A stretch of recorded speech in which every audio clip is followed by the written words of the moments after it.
Hey everyone, welcome to Cool Chess. Have you ever been stuck in a chess game, unsure of what move to play next? From now on, things are going to be different. Today, with the help of Magnus Carlsen, I will help you how to find the best move. So let's check out what you're going to see in this video. In the first part of my video, I'll break down the theory of position evaluation for you, and then I'll show you how it's applied in a pro-level chess game. Finally, I'll drop some solid tips to help you find the best move as easily as possible. Okay, let's see what you've got to analyze when you're evaluating a position. First of all, the value of the pieces. This is super easy. The values of chess pieces are pawn 1, bishop and knight 3, rook 5, queen 9, and the king is priceless. To practice figuring out the total value of the pieces, let's check out this position. White's piece's value is 9 plus 3 plus 5. That's 17. Black's piece's value is only 5 plus 5. That's only 10. If you only focus on the value of the chess pieces, White has got a huge advantage. Piece of cake, isn't it? Now let's jump into the next topic. It's still not too complicated, but it's going to be super important. It is the safety of the king. Now let's have a look at this position. First, let's check out the total value of both players' pieces. The result of the evaluation is 34 and 36. So, based purely on the total value of the pieces, Black is better. But is Black really doing well? Not at all. Here's where the king's safety comes into play. And in that regard, White is in a much better position. If it's White's move, the threat is checkmate. In this game, it was Black's turn to move, but even so, it didn't last much longer. Black's biggest problem is that the h7 square can't be protected, so Black got to move the rook. Let's see what happened. The f7 pawn is gone, so the king's pawn shield is totally destroyed. After that, White takes out the defending pieces. Boom, no more defense. The bishop comes into play. And it is checkmate. In this game, we can see that the king's safety is more important than anything else. Remember, taking down the king's pawn shield and the defending pieces often comes with some material sacrifices. Let's see what else we need to look at when evaluating the position. The next one is the pawn structure. We're currently working on a video about this topic too, packed with tons of useful tips. Don't miss it. Now take a look at this position. If you know how crucial pawn structures are, you'll figure out the move in just 5 seconds. Let's see.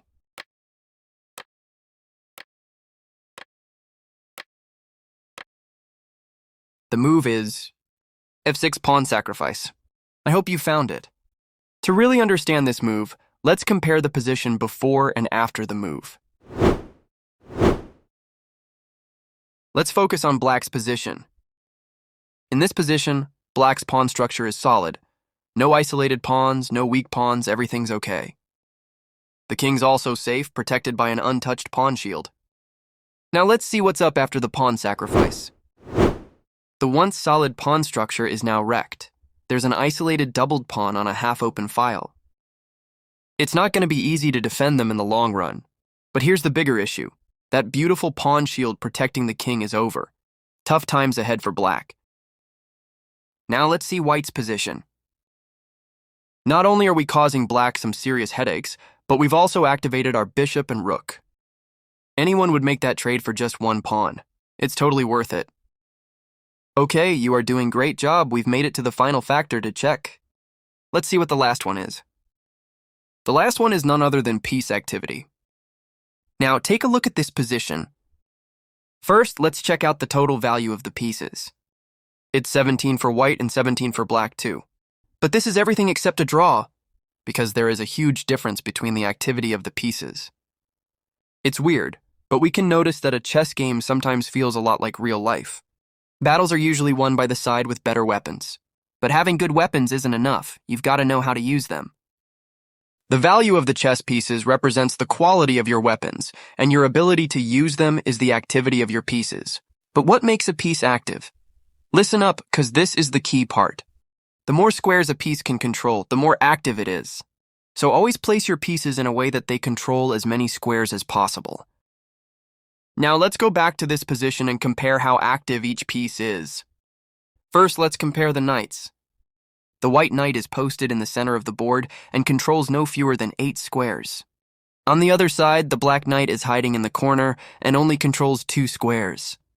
Now let's see what's up with the bishops. The white bishop is an absolute beast. It controls almost the entire long diagonal. Poor black bishop got boxed in by his own pieces. With a little kindness, he's worth as much as a pawn. The rooks? The white rook is posted on the open file, ready to crash into black's position. The black rook isn't bad, but it's stuck playing defense. And we can't forget about white's pawn on b7. That little guy's a real treasure. Promotion is coming. All right, enough with the theory. Let's get into the action and see how this plays out. Who else could show this better than the greatest chess player of our time, Magnus Carlsen? In this game, Carlsen's opponent is Evgeny Tomaszewski. Tomaszewski is a 2-time Russian chess champion, and his colleges call him the Professor, so he is definitely not a beginner. The games of the greatest players are often hard to understand. It's like their brains just work on a completely different level. But if you've been paying attention to what we've covered so far, everything will make perfect sense. In this game, you'll see how Carlsen dominates his opponent by applying the ideas we just covered. It's seriously impressive. Before we dive into the game, I'd like to ask you to drop a comment and let us know what kind of videos you'd like to see from us. What's the most challenging part for you in chess? What are you most interested in? Whether you're a beginner, an intermediate player, or even a tournament competitor.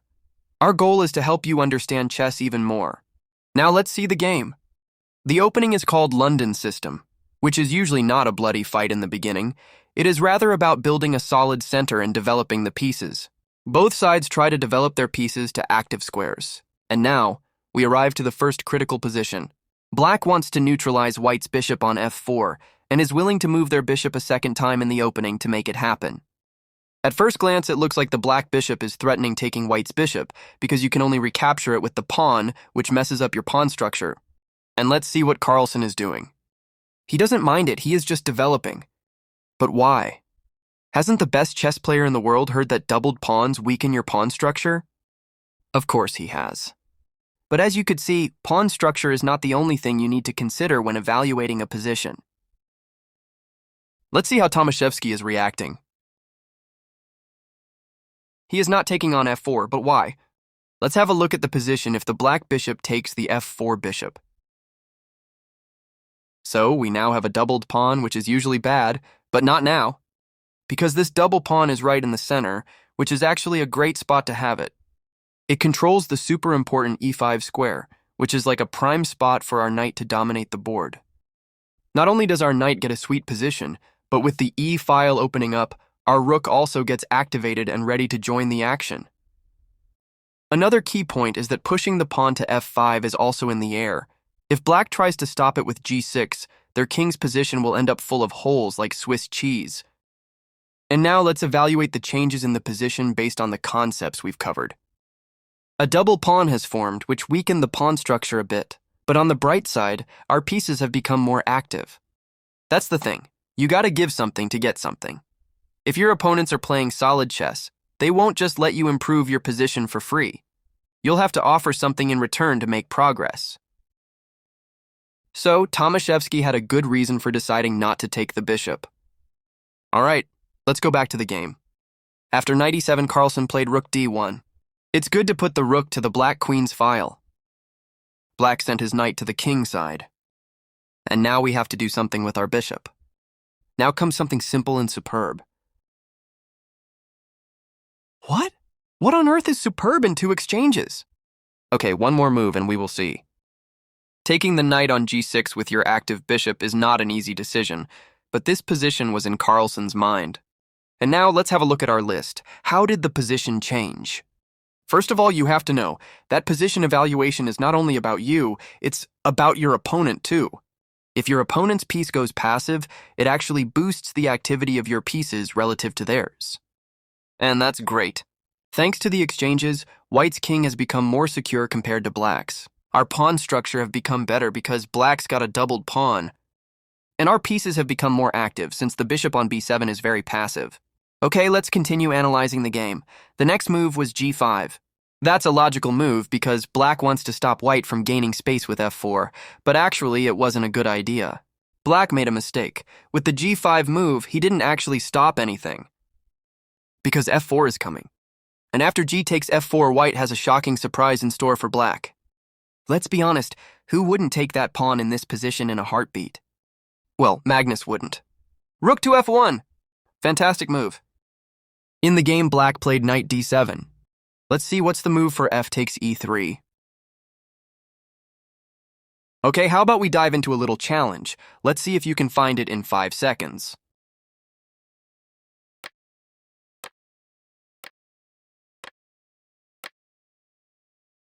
Remember when I mentioned that weakening the king often comes with some material sacrifices?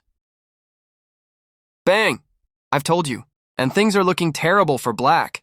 I don't want to show all the variations, but let's see what happens if black takes the rook. The black king is almost naked, so we can quickly bring our queen into action. After that, we're bringing the other rook into the game. We don't mind that the knight is hanging on d2. Attack is the top priority. Black is totally helpless. The black pieces are doing nothing. If he takes the knight, the rook comes into action and checkmate's coming. As you can see, keeping your king safe is way more important than the value of your pieces. Now let's go back to the game. White is sending his queen into the attack, and black has no choice but to defend with his pieces. The f-file just opened up, and black decides to save his king with a queen trade. But no problem, we are happy with that. Because after the queen trade, the black king is safe, but black's pawn structure became terrible. The queen trade completely changed the situation. In moments like this, it's super helpful to take a quick pause and reevaluate the position. Look at our checklist. First of all, our advantage in king safety has disappeared after the exchanges. On the other hand, like I mentioned earlier, black's pawn structure has fallen apart, and that's a huge advantage, especially in the endgame. Our pieces are still super active. Look at our rook. Carlsen felt earlier that the d-file was the right place. Black needs to play defensively here. White is stabilizing his position, then starts putting pressure on black's weak pawn. Black is trying to make some trouble on white's queenside with the move a4. In exchange for a pawn sacrifice, white's pawn chain has been broken, but in this position, the a4 pawn is more of a threat than a weakness. And of course, our knight is much better than black's bishop. The c5 pawn dropped, and black was left with no option but to resign the game. Well played, Mr. Carlsen. Okay, you are doing great. At this point, you should have a solid knowledge of position evaluation. In the final part of the video, I'd like to share my top 10 tips that are worth keeping in mind every time you need to decide on a move. First of all, always have a plan. If nothing comes to mind, focus on putting your pieces in the best possible squares. Stay aware of your opponent's plan too. Always ask yourself, why did my opponent make that move? Always stay tactically sharp. If your pieces are way more active or your opponent's king isn't safe, there's a good chance for tactic. By the way, we've got a bunch of short videos that we made for improving tactics. Check them out, they're really helpful. The next one is playing simple chess. This is super important. It sounds a bit silly, but sometimes the best move isn't actually the best. You're not a computer, and you shouldn't try to be one. In many cases, a simpler, solid move is a better choice than a more complicated, best move. Number 5 is a high-level tip. It's about taking control of the opening.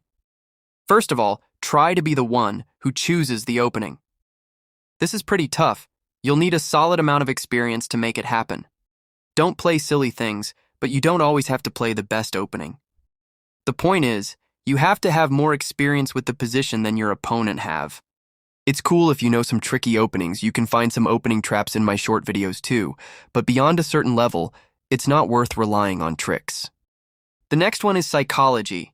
You're not playing against your opponent's pieces, you're playing against your opponent. For example, if you're playing against a great attacker, sacrifice some material early in the game and force your opponent into a defensive position. It's very effective.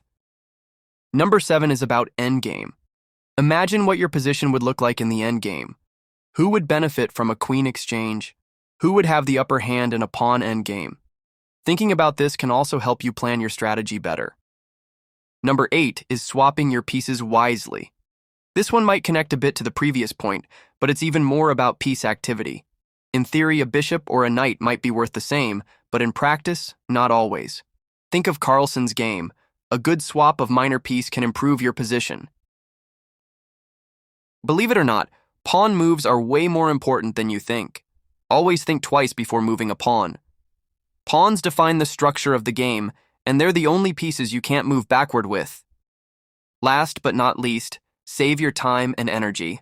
Only focus on the moves that are absolutely necessary. Aim to evaluate a maximum of 3 lines in any position. The rest should be ruled out based on your experience. If you've been playing chess for a while, this will get easier and easier.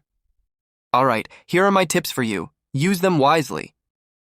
We're going to make videos on similar topics too, so make sure to hit that subscribe button if you don't want to miss out. Did you like it? I really hope you did. And don't forget to drop your topic suggestions in the comments. Thanks for watching. This was the first long video of Cool Chess. To help us create many more, your support means a lot. See you in our next video.